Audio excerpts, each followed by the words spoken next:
मौनी अमावस्या व्रत कथा। यह कथा हमें सभी पापों से मुक्ति दिलाती है। मौनी अमावस्या व्रत कथा का महात्म्य। माघ माह में कृष्ण पक्ष की अमावस्या को मौनी अमावस्या कहते हैं। इस दिन मौन रहना चाहिए।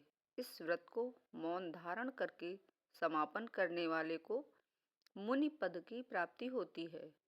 इसलिए इस दिन मौन व्रत रखकर मन को संयम में रखने का विधान बनाया गया है। शास्त्रों में भी वर्णित है कि होठों से ईश्वर का जाप करने से जितना पुण्य मिलता है, उससे कई गुना अधिक पुण्य मन में हरि का नाम लेने से मिलता है।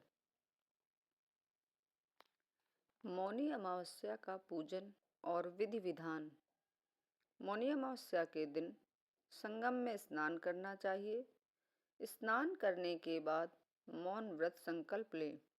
भगवान विष्णु की प्रतिमा का पीले फूल, केसर, चंदन, घी का दीपक और प्रसाद के साथ पूजन करें।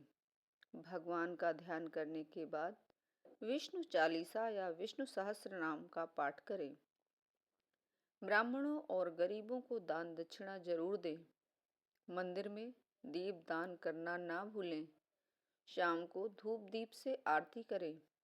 पीले मीठे पकवान का भोग लगाएं। गौ माता को मीठी रोटी या हरा चारा खिलाने के बाद व्रत खोलें।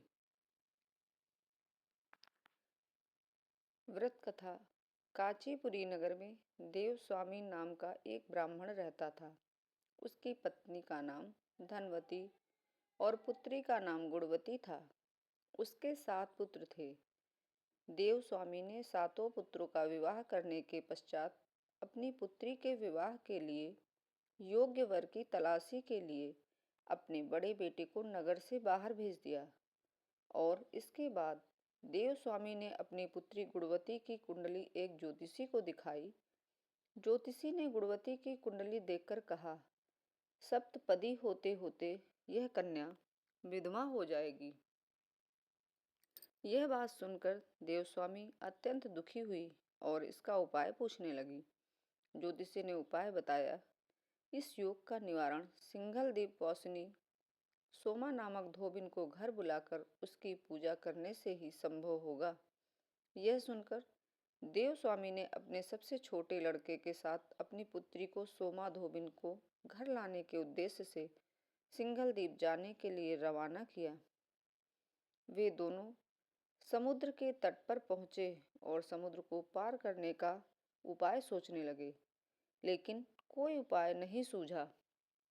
तो दोनों भाई बहन भूखे प्यासे एक वट वृक्ष की छाया में उदास होकर बैठ।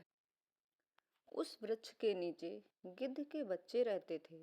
वे दिन भर इन दोनों को परेशान होते हुए देख रहे थे। शाम को बच्चों की माँ उनके लिए कुछ आहार लेकर आई और उन्हें खिलाने लगी, लेकिन गिद्ध के बच्चों ने कुछ नहीं खाया और अपनी माँ से कहा कि इस वृक्ष के नीचे आज सुबह से ही 2 भूखे प्यासे प्राणी बैठे हैं। जब तक वे नहीं खाएंगे हम लोग भी नहीं खाएंगे। बच्चों की बातें सुनकर उनकी माँ गिद्धनी को दया आई। उसने दोनों प्राणियों को देखा और उनके पास जाकर कहा कि आपकी इच्छा मैंने जान ली है। आप लोग भोजन करें। कल प्रातः मैं आप लोगों को समुद्र पार सोमा के घर पहुंचा दूंगी। गिद्धनी की बात सुनकर दोनों भाई बहन की चिंता कम हुई। दोनों को अति प्रसन्नता हुई।